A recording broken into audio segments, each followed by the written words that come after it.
All right, everybody, welcome to lesson 2 of our first social studies unit. This first social studies unit is going to be largely centered around the Indigenous peoples of Canada in general, right? But more specifically, we're going to be talking about some of the groups in the eastern part of the country. Okay? But before we get into those kinds of specifics, I want to give a general overview, a very general overview of the indigenous peoples of this country, the First Peoples. So, who are the indigenous peoples of Canada? We've got First Nations, Inuit, and as per some definitions, Métis. All right, Métis we will talk about much later in the course. First Nations, that is our first peoples. Sometimes you might hear people say the word native, right? Those are our First Nations people. Inuit are the people of the far north. Okay? These are the Indigenous peoples of Canada. They have been here in Canada forever and ever and ever and ever to the point where no one really knows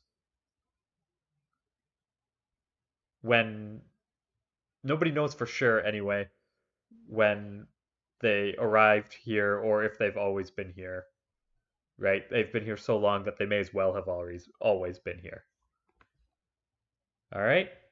So we're going to talk about several different, say, cultural groups um, of First Nations people which reside in Canada. All right, so first we're going to talk about the Eastern Woodlands farmers. So they are from southern Ontario, so this area down here.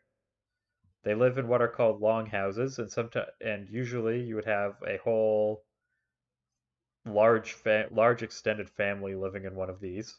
This is a longhouse. They were known for farming, squash, bean, and corn. And we're going to talk about the Three Sisters a couple lessons from now in a little more detail. But they did a lot of farming, still do a lot of farming. Examples include the Haudenosaunee, who we're going to talk a lot about, the Wendat, and the Ottawandaron. Now, the other Eastern Woodlands group are the Eastern Woodlands Hunters, and they reside largely in the Maritime provinces, so over here, New Brunswick, Nova Scotia, Prince Edward Island, and Western Ontario, what is now Western Ontario, so over here, this area. All right, they live in what are called wigwams, traditionally anyway. So something like this, or like this here.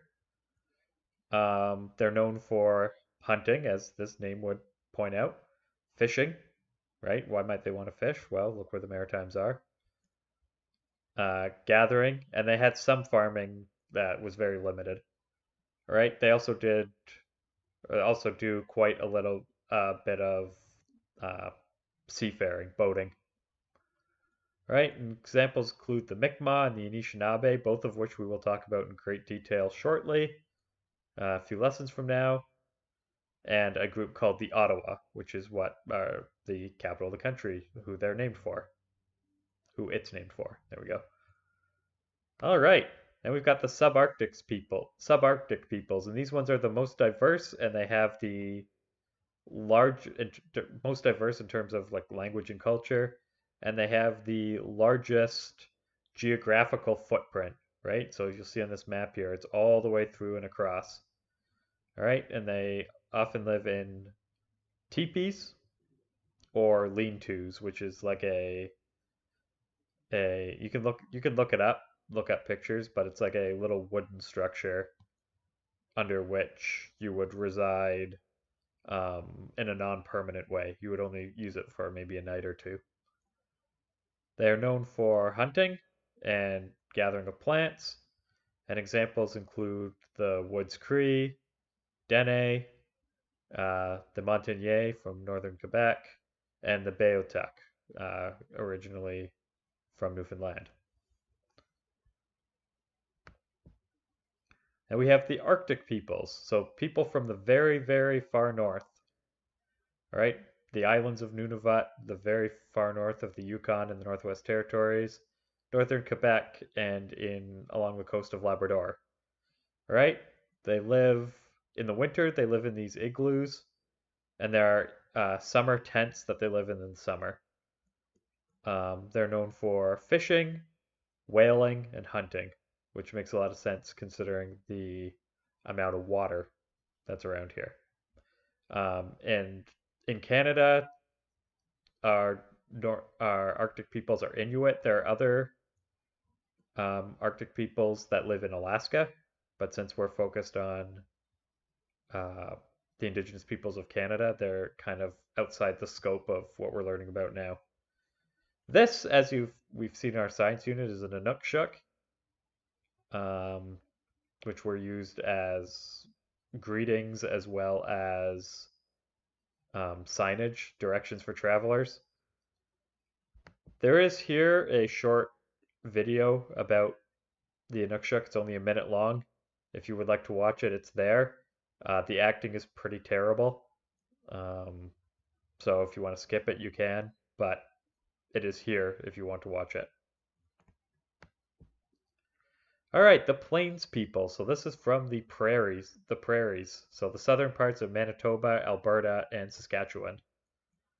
All right, they live in typically in teepees. So here we have a Plains teepee right here.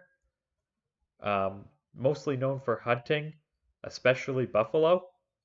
So here we have a little drawing of a place called Head Smashed In Buffalo Jump, where basically the Plains people would chase the buffalo over the edge of the cliff. They would hit the bottom, um, smash their heads in, as the name would suggest, and from there they could gather the meat and skins from the buffalo. Head Smashed In Buffalo Jump is a national park in Alberta at Fort Macleod. I've never been there, but I would like to go. Anyways, examples of Plains people. We've got Siksika, Plains Cree, and Nakota peoples. All right, the people of the Northwest and Coastal Plateau. So on this map, it is the area which is green and the area which is blue. Sometimes these two are separated from one another, but for the purpose of our map that we're going to have to label shortly, we're going to keep them together. All right, they live through the lower mainland of British Columbia and along the coast.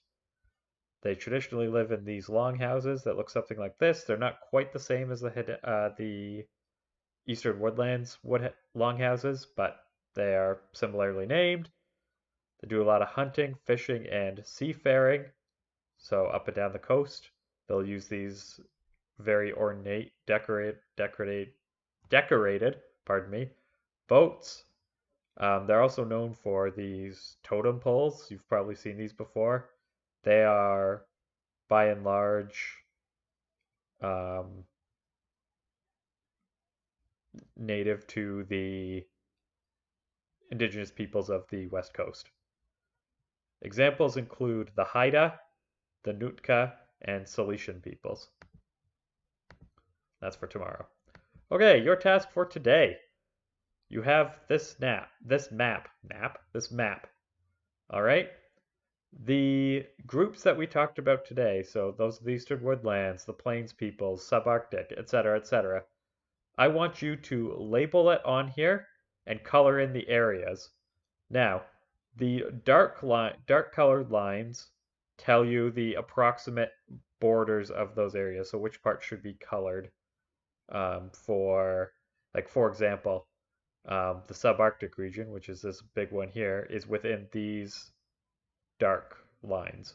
So you'll label it and color it in if you can.